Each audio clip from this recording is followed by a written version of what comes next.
या पुण्यामध्ये मध्यस्थानी असलेलं जे स्वारगेटचं बस स्टेशन आहे तिथे या तरुणीवर अत्याचार करण्यात आला आहे आणि तेही शिवशाही बसमध्ये तिच्यावर अत्याचार केल्याची माहिती आहे।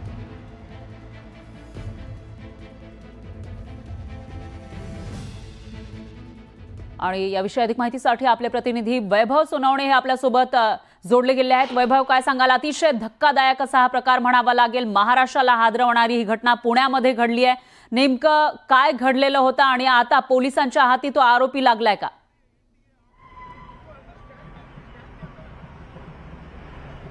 आरोपी अजून पोलिसांच्या हाती लागलेला नाही, मात्र आपण एक्सक्लुझिव्ह दृश्य दाखवतोय ज्या बसमध्ये हा बलात्कार झाला। ही बस बरोबर स्वारगेट एसटी स्थानकाच्या मध्यात थांबलेली आहे। ही डेपोमध्ये सुद्धा नाहीये। ही बस थांबलेली असताना चारी बाजूंनी एसटी स्टँड आहे। आपण बघितलं तर ही सोलापूर स्वारगेटची बस आहे।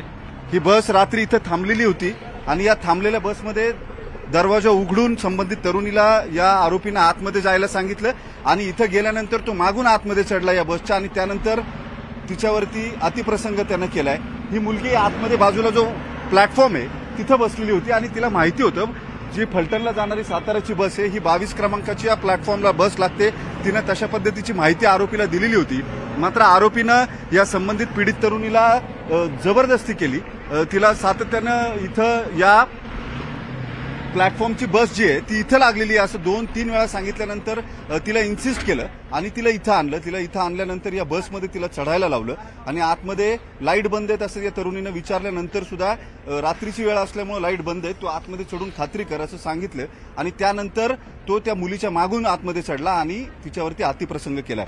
ही बस जी आहे ती बस पोलिसांनी ताब्यात घेतली आहे। इथं स्वारगेट स्थानकामध्ये ही बस थांबवण्यात आलेली आहे आणि कारवाई जी आहे ती सुरू केली आहे। पोलिसांनी सीसीटीव्ही तपासले स्वारगेट पोलीस ठाण्याच्या या एसटी स्टँडच्या हद्दीमधले सगळे आणि त्याच्यातून आरोपी निष्पन्न केलाय। आरोपी हा शिरूर आणि शिक्रापूरच्या पोलीस ठाण्यामध्ये त्याच्यावरती गुन्हे दाखल आहेत, रेकॉर्डवरचा आरोपी आहे आणि त्यानं ही सगळी घटना केली आहे। ही घटना घडल्यानंतर आरोपी त्याच्या घरी गेलेला होता, तिथपर्यंत सुद्धा पोलिसांनी त्याचा माग काढलाय, मात्र तिथून तो पुढे पळून गेलेला आहे। त्याचा तपास जो आहे तो पोलिसांकडून सुरू आहे। या सगळ्या परिस्थितीमध्ये हे स्वारगेटचं एकूण जर एसटी स्टँड दाखवायचं म्हटलं तर मी हे पूर्ण एसटी स्टँड तुम्हाला दाखवतो। हा एंट्रन्स आहे आणि इथून येणाऱ्या गाड्या ज्या आहेत इथून येणाऱ्या गाड्या या बाजूला प्लॅटफॉर्मला लागतात।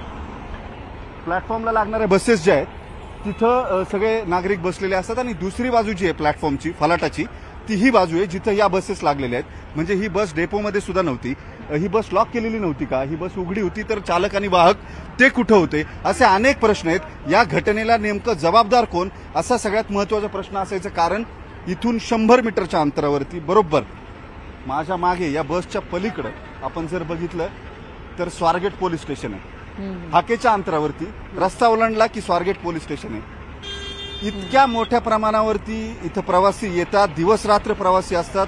मोठ्या प्रमाणावरती बसेस 1000च्या वरती बसेस ज्या आहेत त्या स्वारगेट स्थानकामध्ये ये जा करत असतील रोज।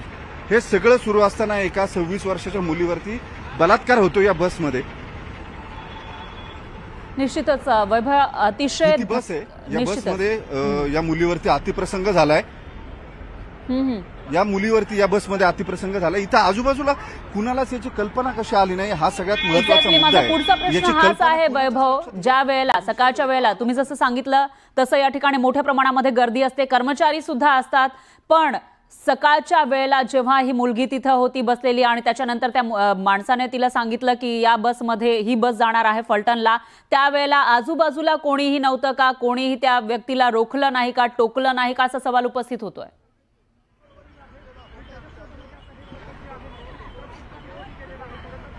हाच सगळ्यात महत्वाचा मुद्दा आहे। हे सगळं घडत असताना ही जी बस आहे सोलापूर स्वारगेट बस, या बसचे चालक वाहक नेमके त्यावेळेला कुठे होते? ही बस इथं लागली कशी काय? लागली तर या बसची जबाबदारी कुणाची आहे? सुरक्षेची जबाबदारी कुणाची आहे? असे सगळे मुद्दे आहेत। त्या मुलीला भुलवून या बसमध्ये आणण्यात आलं, इथं तिच्यावरती बलात्कार झाला। या मुलीनं धारिष्ट दाखवलं, ती खरं हे सगळं घडल्यावरती धक्क्यात असून ती तिच्या घराकडे निघालेली होती फलटणला। पुन्हा ती खाली उतरली आणि तिने पलीकडे स्वारगेट पोलीस स्टेशन आहे हे पोलीस स्टेशन गाठलं, तिथं तक्रार दिली। त्यानंतर पोलिसांनी आरोपी शोधायला सुरुवात केली। इथले सगळे सीसीटीव्हीज आहेत हे सीसीटीव्ही पोलिसांनी शोधल्यानंतर आरोपी निष्पन्न केला। या आरोपीचं नाव आहे दत्तात्रय रामदास गाडे।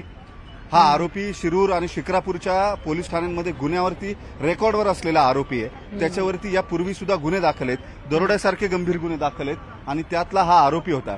आता तो इथं कशासाठी आला होता, या मुलीलाच त्यानं का हेरलं, असं सगळ्यात महत्वाचा मुद्दा आहे. मात्र त्याही पेक्षा सगळ्यात जास्त महत्वाचा मुद्दा आहे तो महाराष्ट्रभरातून शिक्षणासाठी पुण्यात येणाऱ्या अनेक शाळकरी मुली ज्या आहेत, कामगार मुली ज्या आहेत, त्या या स्वारगेट एसटी स्थानकाचा वापर करतात, त्यांच्या घराकडे जाण्यासाठी या एसटीचा वापर करतात. मात्र या सगळ्या मुली ज्या आहेत त्या सुरक्षित आहेत का, असा प्रश्न या निमित्तानं उपस्थित झालाय. याचं कारण स्वारगेटच्या एसटी स्टँडच्या मध्यात बरोबर चारी बाजूंनी बसेस आहे, चारी बाजूंनी एसटी स्टँड आहे, त्याच्या मध्यात ही बस उभी आहे आणि या बसमध्ये एका 26 वर्षाच्या मुलीवरती बलात्कार होतो. आणि या एसटी स्टँड मधल्या एकाही प्रवाशाला, चालक वाहकाला, सिक्युरिटी गार्डला कुणालाही ते कळत नाही. असं कसं घडू शकतं, हा सगळ्यात महत्वाचा प्रश्न आहे. स्वारगेट हे पुण्याचं मध्यवर्ती बस स्थानक आहे. या बस स्थानकातून रोज 1000 ते 1200 बसेस ज्या आहेत त्या ये जा करत असतात आणि इतक्या मोठ्या प्रमाणावरती येणाऱ्या बसेसमध्ये सुद्धा जे प्रवासी असतात त्यांचा राबता इथं असतो, पोलिसांचा राबता असतो, सुरक्षा रक्षकांचा असतो. हे असून सुद्धा सीसीटीव्ही बसवलेले आहेत, हे सगळं असून सुद्धा इथं एका 26 वर्षाच्या मुलीवरती बसमध्ये बलात्कार झालाय. निश्चितच अतिशय धक्कादायक अशी घटना म्हणावी लागेल वैभव. मात्र ज्या ठिकाणी हे सगळं घडलेलं आहे, मध्यवर्ती ठिकाण आहे पुण्याचं आणि त्या बसस्थानकामध्ये हे सगळं घडलंय, त्या बसस्थानकाच्या प्रशासनाकडून काही याविषयी स्पष्टीकरण देण्यात आलं आहे का? ते कुठे होते, कोणीतरी हे सगळं पाहिलंय का, त्या व्यक्तीला पाहिलंय का, याविषयी काही सांगण्यात आलं त्यांच्याकडून? अजूनपर्यंत या संदर्भामध्ये आगारातून कुणी बोललेलं नाही किंवा आमचाही त्यांचा संपर्क होऊ शकलेला नाही. काही वेळापूर्वी ही बातमी आल्यानंतर आम्ही पोलीस उपायुक्त जे आहेत त्यांच्याशी या सगळ्या विषयावरती त्याची माहिती घेतल्यानंतर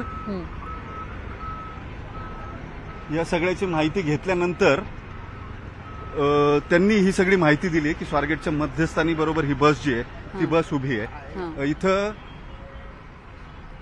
साताऱ्याला फलटणला जाणाऱ्या बसेसचा प्लॅटफॉर्म जो आहे तो हा प्लॅटफॉर्म आहे आणि इथं ही मुलगी जी आहे ती रात्री बसलेली असावी अशी माहिती आहे. आणि इथून हा प्रवास जो आहे एसटीचा प्रवास, सुरक्षित प्रवास असं कॅप्शन एसटीनं दिलंय. तो खरंच सुरक्षित आहे का असा प्रश्न आहे. याचं कारण कोल्हापूरला, साताऱ्याला, सांगलीला जाणाऱ्या बसेस ज्या आहेत त्या सुद्धा इथून सुटतात. या एसटी स्टँडच्या बरोबर मधोमध ही बस उभी आहे, बरोबर मधोमध.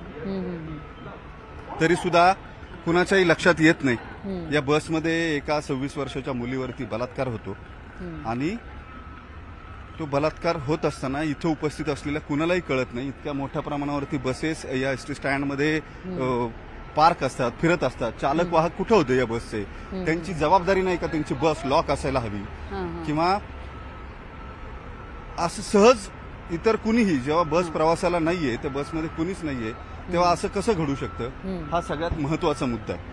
निश्चितच. आणि त्या व्यक्तीला कसं काय माहिती होतं ज्याने हे सगळा प्रकार केला आहे, त्याला कसं माहिती होतं की इथं रिकामी बस आहे आणि त्यानं चुकीची माहिती देऊन त्या मुलीला तिथपर्यंत नेलेला आहे. तोपर्यंत कोणीही बघितलं नाही, ती बस अनलॉक होती आणि त्याच्यामुळे अनेक सवाल या ठिकाणी उपस्थित होतात. याच्यावर आता प्रशासनाकडून काय स्पष्टीकरण दिलं जातं स्थानिक प्रशासनाकडून, ते हा एक मोठा सवाल आहे. पण त्याचबरोबर तुम्ही सांगितलं की त्या मुलीने हिंमत दाखवली, त्यावेळेला ती पोलीस स्टेशनमध्ये गेली होती, त्याच्यानंतर तिचं मेडिकल करण्यात आलंय का, आणि दुसरं म्हणजे तिची स्थिती सध्या कशी आहे? मी आगार व्यवस्थापक आहेत, त्यांच्याकडे आलोय, आपण त्यांना विचारूया. आगार व्यवस्थापक कोण आहे? कुठं? काल रात्री कोण होतं? ते जो इन्सिडेंट झाला तेव्हा इथं कंट्रोल म्हणजे प्रमुख कोण होतं? आगार प्रमुख कुणाची ड्युटी होती? पण मग रात्री कुणाच्या लक्षात आलं नाही का हा सगळा प्रकार झालेला? हे सीसीटीव्ही आहे, तिथे सीसीटीव्ही मध्ये ती बस लागलेली दिसते आपल्याला. हा बरोबर तो सीसीटीव्ही आहे.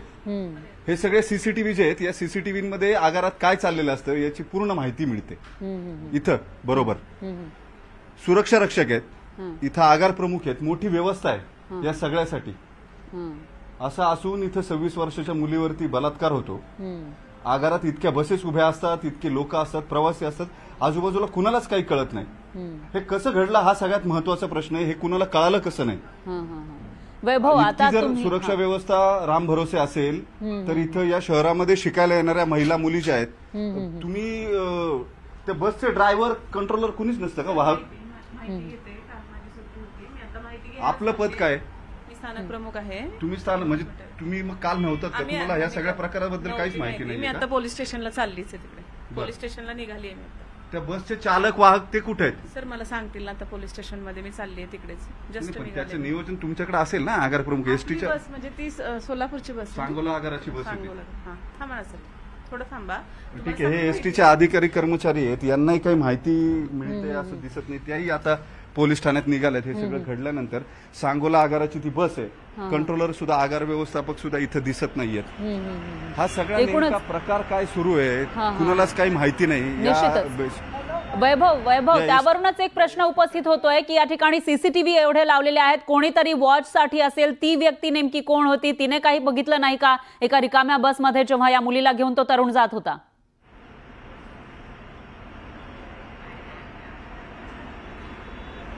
बघितलेलंच नाही. ते दिसतंय ना सरळ. आता त्या ज्या आता स्थानक प्रमुख ज्यांची जबाबदारी आहे त्या मॅडम म्हणतात त्यांच्याकडे कुठलीच माहिती नाही. बस जी आहे ती सांगोला आगाराची बस आहे.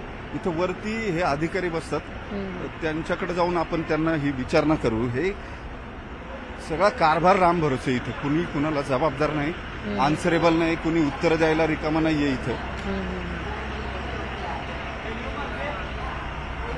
पुणे ज्या ठिकाणी मोठ्या प्रमाणामध्ये मुली शिक्षणासाठी येत असतात, मुलं मुली शिक्षणासाठी येतात, त्या ठिकाणचा हा सगळा प्रकार. इकडे कुठे आहे वरती? हा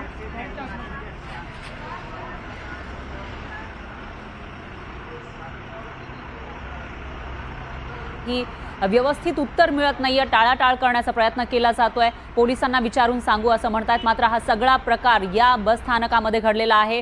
स्वारगेटचं बस स्थानक महाराष्ट्रातील कोणाला माहिती नसेल तरच नवल. एवढं मोठं हे बस स्थानक, ज्या ठिकाणावरून अनेक बस जात असतात, मोठ्या प्रमाणामध्ये गर्दी असते, कर्मचारी सुद्धा त्या ठिकाणी असतीलच. मात्र ज्या वेळेला हा सगळा प्रसंग घडला त्यावेळेला कुणीही कसं काय बघितलं नाही. ती मुलगी, त्या मुलीला तो व्यक्ती चुकीची माहिती देऊन त्या बंद बसमध्ये, ज्या बसमध्ये कोणीही नव्हतं, लाईट नव्हतं, तिथपर्यंत घेऊन गेला. तोपर्यंतही कोणी बघितलं नाही का असा सवाल या ठिकाणी उपस्थित होतोय. आपले प्रतिनिधी वैभव सोनवणे या सर्व प्रश्नांची उत्तरं मिळवण्याचा प्रयत्न करतायत, ते आपण बघणार आहोत. दरम्यान सुषमा अंधारेंची एक प्रतिक्रिया येते या सगळ्या प्रकारावर, तेही बघूया. अपजनक नाही तर चक्रावून टाकणारी आहे. पुण्यामध्ये गेली अनेक वर्ष मी वावरते. 15 वर्षांपूर्वीचं पुणे आणि आत्ताचं पुणे यात प्रचंड फरक जाणवत आहे. 10-12 वर्षापूर्वी जर पुण्याच्या शिवाजीनगर बसस्टँडवर आम्ही उतरलो आणि रिक्षा करायची ठरवली, रात्री अपरात्री जरी रिक्षा घेतली तर शिवाजीनगर पोलीस चौकीचे पोलीस यायचे आणि रिक्षाचा नंबर नोंदवून घ्यायचे. आपण सुरक्षितपणे घरी पोचू ही महिलांना हमी होती. मात्र ते वातावरण हळूहळू बदलत चाललंय. पुण्यातली कायदे सुव्यवस्थेची पकड अत्यंत सैल होत चाललेली आहे. पोलिसांचा धाक नावाची गोष्ट तर आता काही उरलेलीच नाहीये. वारंवार हा प्रश्न उपस्थित केला जातो की पुण्यातल्या ज्या गर्दीच्या जागा आहेत, विशेषतः शाळा, कॉलेज, बसस्टँड आणि रेल्वे स्टेशन, इथे पोलिसांची अधिकची गस्त वाढवली पाहिजे. मात्र ते होताना दिसत नाहीये. आजची घटना फक्त गंभीर नाही तर पुण्याच्या संस्कृतीला न शोभणारी आहे. या सगळ्या संबंधाने पुण्याच्या पालकमंत्र्यांनी यात लक्ष घालावं आणि पुणे पोलिसांचं नेमकं चाललंय काय यावर पालकमंत्र्यांनी निश्चितपणे त्यांना जाब विचारावेत अशी अपेक्षा आहे. तर ही प्रतिक्रिया आपण बघितलेली आहे. सुरक्षिततेवरून आता प्रश्न उपस्थित केले जात आहेत, कायदा सुव्यवस्थेवर प्रश्न उपस्थित होत आहेत. कारण पुणे हे सगळ्यात सुरक्षित मानलं जाणारं शहर, मात्र आता इथं महिलांच्या सुरक्षेचा प्रश्न ऐरणीवर आला आहे. त्यावरून सुषमा अंधारे यांनी सुद्धा जाब विचारायला सुरुवात केल्याचं आपल्याला पाहायला मिळतंय. त्यामुळे आता सरकारकडून यावर काय स्पष्टीकरण येतं आणि मुख्य म्हणजे जे प्रशासन आहे या स्वारगेट बस स्थानकाचं त्यांच्याकडून काय स्पष्टीकरण येतं तेही बघावं लागणार आहे. आपले प्रतिनिधी वैभव सोनवणे हे थेट त्या बस स्टँडमधून आपल्यासोबत जोडले गेले आहेत. तिकडच्या अधिकाऱ्यांशी कर्मचाऱ्यांशी ते बोलण्याचा प्रयत्न करतायत. नेमकं काय घडलं होतं आणि त्यावेळेला हे सर्वजण कुठे होते, कोणीही कसं काय बघितलं नाही, या प्रश्नांची उत्तरं जाणून घेण्याचा प्रयत्न ते करतायत. वैभव, काय सांगाल? तुम्ही आता त्या अधिकाऱ्यांना विचारण्याचा प्रयत्न करत होतात, आतापर्यंत काही माहिती मिळू शकली आहे का? काही उत्तर त्यांनी दिलंय का? काही माहिती नाहीये त्यांच्याकडे. स्थानक प्रमुख आहेत पाटील मॅडम नावाच्या, त्यांनाही काहीच माहिती नाही. त्यांचं म्हणणं त्या काल नव्हत्या, त्याच्यामुळे काय घडलंय ते माहिती नाही. ते माहिती घ्यायला आता पोलीस ठाण्यात चालले आहेत. ज्यांच्या आगारामध्ये, ज्यांच्या ज्युरिस्डिक्शनमध्ये, ज्यांच्या कार्यक्षेत्रामध्ये एक 26 वर्षाच्या मुलीवरती बलात्कार होतो, त्या घटनेला आता जवळपास 10 तासाच्या वरती वेळ उलटून गेलेला आहे. आणि हे सगळं घडलेलं असताना त्यांना माहितीच नाहीये काही. हे कधी घडलं, कुठे घडलं. ती बस सांगोला आगाराची आहे, त्याच्यामुळे त्याचे चालक वाहक कोण आहेत याच्या नोंदी नाहीयेत. इतकी गंभीर घटना घडल्यानंतर प्रशासनातले अधिकारी कशा पद्धतीने वागतात, कर्मचारी कशा पद्धतीने वागतात याचं हे उदाहरण आहे. त्यांना याचं गांभीर्यच नाहीये. ते जिथं काम करतात तिथं एका 26 वर्षाच्या मुलीवरती बलात्कार झालाय. बलात्कार तोही त्यांच्या प्रॉपर्टीमध्ये झालाय, एसटी स्टँडमध्ये, एसटी मध्ये बलात्कार झालाय. जर अशा घटना घडत असतील, सीसीटीव्ही लावलेले आपण बघितले त्यांच्या केबिन मधले, या सगळ्याचा काय उपयोग आहे? व्यवस्था उभ्या केल्या गेल्यात, पण त्या व्यवस्थांवरती लक्ष ठेवणारी यंत्रणा कुचकामी असेल, मनुष्यबळ जर कुचकामी असेल, रात्री ज्यांची या स्टेशनमध्ये ड्युटी आहे त्या काय करत होत्या, असे सगळे प्रश्न आहेत ना. या प्रश्नांची उत्तरं कोण देणार? त्या काय करत होत्या? राईट. वैभव, एकूणच मग रात्री कोण होतं? जर पाटील मॅडम तुम्ही म्हणताय की त्या काल नव्हत्या, तर मग दुसरं कोण होतं त्या ठिकाणी? जबाबदार व्यक्ती कोण होती असाही सवाल आहे. त्या जर नसतील तर त्यांच्याऐवजी कुणीतरी असेल त्या ठिकाणी. पल्लवी पाटील त्यांचं नाव आहे. त्यांचं म्हणणं आहे की त्या काल नव्हत्या. मग त्यांच्याऐवजी कोण होतं? त्यांच्याकडे तेही इथं नाहीयेत, त्याच्यामुळं तेही इथं उपस्थित नाहीत. आता ते केबिनमधून निघून गेलं, ते आता पोलीस स्टेशनला जाऊन या गुन्ह्याची सगळी माहिती जी आहे ती माहिती घेतील. हा प्रकार इथं बसलेल्या कित्येक तरुणी आहेत, मी त्यांचे चेहरे दाखवू आपण इच्छित नाही, मात्र अशा कितीतरी तरुणी इथं बसलेल्या आहेत ज्या रोज या एसटी स्टँडवरून अगदी बिनघोर बिनदिक्कतपणे प्रवास करत असतात, त्यांच्या गावाकडे जातात, एसटी वापरतात, एकाच अपेक्षेनं की आपण सुरक्षित आहोत किंवा हा प्रवास सुरक्षित आहे.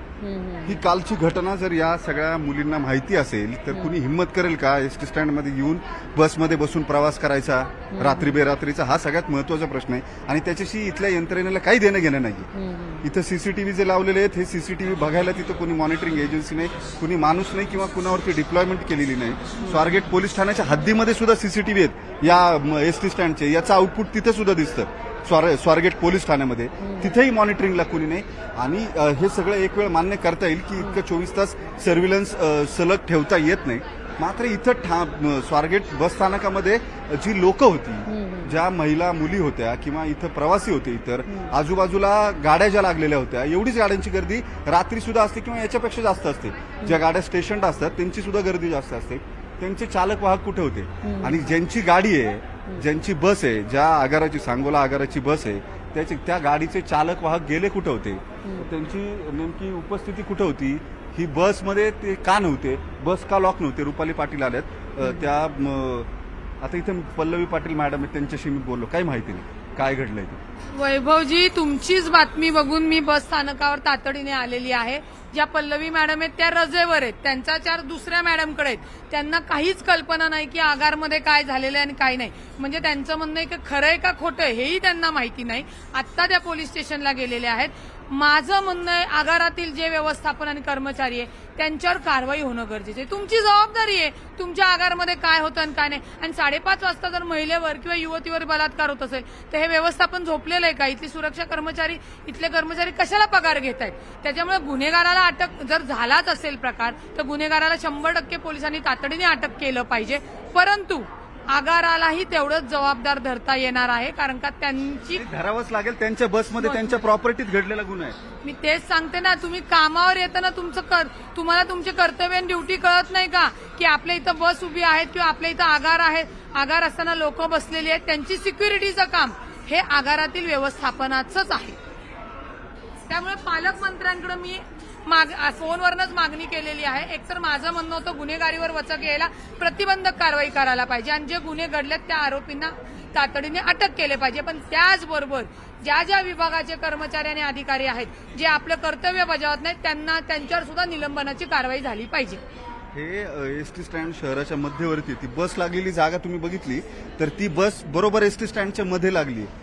त्या बसचे चालक कोण आहेत, वाहक कोण आहेत, ते कुठे होते, ही बस उघडी कशी काय होती जर रात्री तिथं पार्क करून ठेवण्यात आलेली होती. 100 गोष्टी आहेत. इथं येणाऱ्या महिला मुली ज्या रात्री बेरात्री पहाटे प्रवास करतात त्यांना अजून या गोष्टीची कल्पना नसेल. तुम्हाला वाटतं का हे जर कळलं तर या कॉलेजला जाणाऱ्या येणाऱ्या मुली ज्या आहेत आसपासच्या जिल्ह्यांमध्ये या नाही प्रवास करू शकत. लक्षात घ्या, तुम्ही जी वास्तवता समोर आणलेली आहे ती गाडीमध्ये उभी आहे. त्याचा ड्रायव्हर कोण आहे, त्या ड्रायव्हरनी कुणाला चावी दिली, का दिली, हे अनेक गोष्टी आहेत. म्हणजेच याच्यामध्ये आगारचे व्यवस्थापन सामील आहे. जर हा गुन्हा घडलेला आहे, हा अत्याचार घडलेला आहे तर त्याच्यात ते सामील आहे, त्यांना सह आरोपी करता येईल. परंतु आमचं म्हणणं हे गुन्हेच घडले नाही पाहिजेत. त्याच्यामुळे व्यवस्थापनाने डोळे झाकून कसं काय कामकाज करतायत.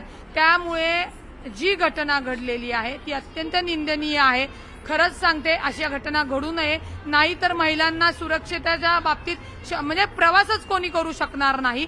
परंतु सध्याची जी घटना घडलेली आहे तो आरोपी अटक होणं आणि व्यवस्थापनावर सुद्धा त्याची कारवाई करणं ही पहिली आमची मागणी राहणार आहे. मागणी आपण ऐकली, महिला नेत्यांची सगळ्यांची हीच भूमिका आहे. हे इतकं सोपं नाहीये. इतक्या मोठ्या प्रमाणावरती इथे इतके लोक असतात, हे सगळे जण असताना ही अशी घटना घडते, इतकी क्रूर घटना घडते. हे कशाचं द्योतक आहे. सार्वजनिक वाहतूक व्यवस्था जर सुरक्षित नसतील तर पुण्यामध्ये येणाऱ्या नागरिकांनी, महिलांनी, मुलींनी यायचं कशासाठी. शिकायला ज्या महिला मुली येतात त्यांची जबाबदारी, त्यांच्या सुरक्षेची जबाबदारी नेमकी कुणाची आहे. इथल्या स्थानक प्रमुख ज्या होत्या त्या निघून गेल्यात पोलीस स्टेशनला. त्या म्हटलं की मी माहिती घेते. ही घटना घडल्यानंतर 7-8 तासानंतर सुद्धा त्यांच्याकडे माहिती नाहीये. पोलिसांनी बस इथं थांबवली आहे. मात्र या सगळ्यामध्ये ते चालक वाहक ज्यांनी बस इथे लावलेली होती त्यांनी ती बस लॉक का केलेली नव्हती. दुसरी गोष्ट अशी आहे, अनेकदा समोर येते या बसेसची अवस्था इतकी वाईट आहे की त्यांचे दरवाजे सुद्धा लॉक होत नसतील. त्या चालक वाहकांना दोष देऊन तरी काय अर्थ आहे. ही व्यवस्था पूर्णपणे किती सडलेली आहे किंवा कशा पद्धतीनं काम करते त्याचे हे उदाहरण आहे. आपण ही बस चेक करूया एकदा जाऊन. तिचं लॉक करत सुरू आहे की बंद आहे, नेमकं काय आहे. आणि जर ते बंद असेल, लॉक करता येत असेल तर मग चालक वाहकांचा दोष त्याच्यामध्ये आहे असं म्हणायला आपल्याला काही हरकत नाही. ती बस तिथं लागलेली आहे. ती बस एकदा लॉक होते की नाही होते आपण तपासू, म्हणजे आपल्याला लक्षात येईल. जर ती होत असेल तर चालक वाहकांनी ती का केली नाही हाही महत्वाचा मुद्दा असणार आहे त्याच्यामध्ये. त्याच्या हवा वगैरे तर सोडून दिलेल्या आहेत बसच्या. ठीक आहे, काय दरवाजा उघडा आहे, लॉकच होत नाही. मी जे म्हटलं ना, ही व्यवस्थाच सडलेली आहे. हा दरवाजा उघडतो, हा दरवाजा लॉकच झालेला नाही. आणि ही शिवशाही बस आहे. आणि ही शिवशाहीची बस, ज्या बसमध्ये घटना घडली, काय त्या चालक वाहकांना दोष देणार आहे. ती बस लॉकच होऊ शकत नाही, तो दरवाजा उघडा आहे. जे चालक वाहक या सांगोला आगाराची जिथली ही बस आहे ती जे बस घेऊन आलेले असतील त्यांनी बस आणून इथं लावली, त्यात त्यांचा दोष काय. आता समजा जर ती बस लॉकच होत नाही, दरवाजाच लॉक होत नाही तर या घटना घडणार नाहीत का. मग याला जबाबदार कोण आहे. आता संपूर्ण एसटी प्रशासन जबाबदार नाहीये का याला. जे बसेस उपलब्ध करून देतात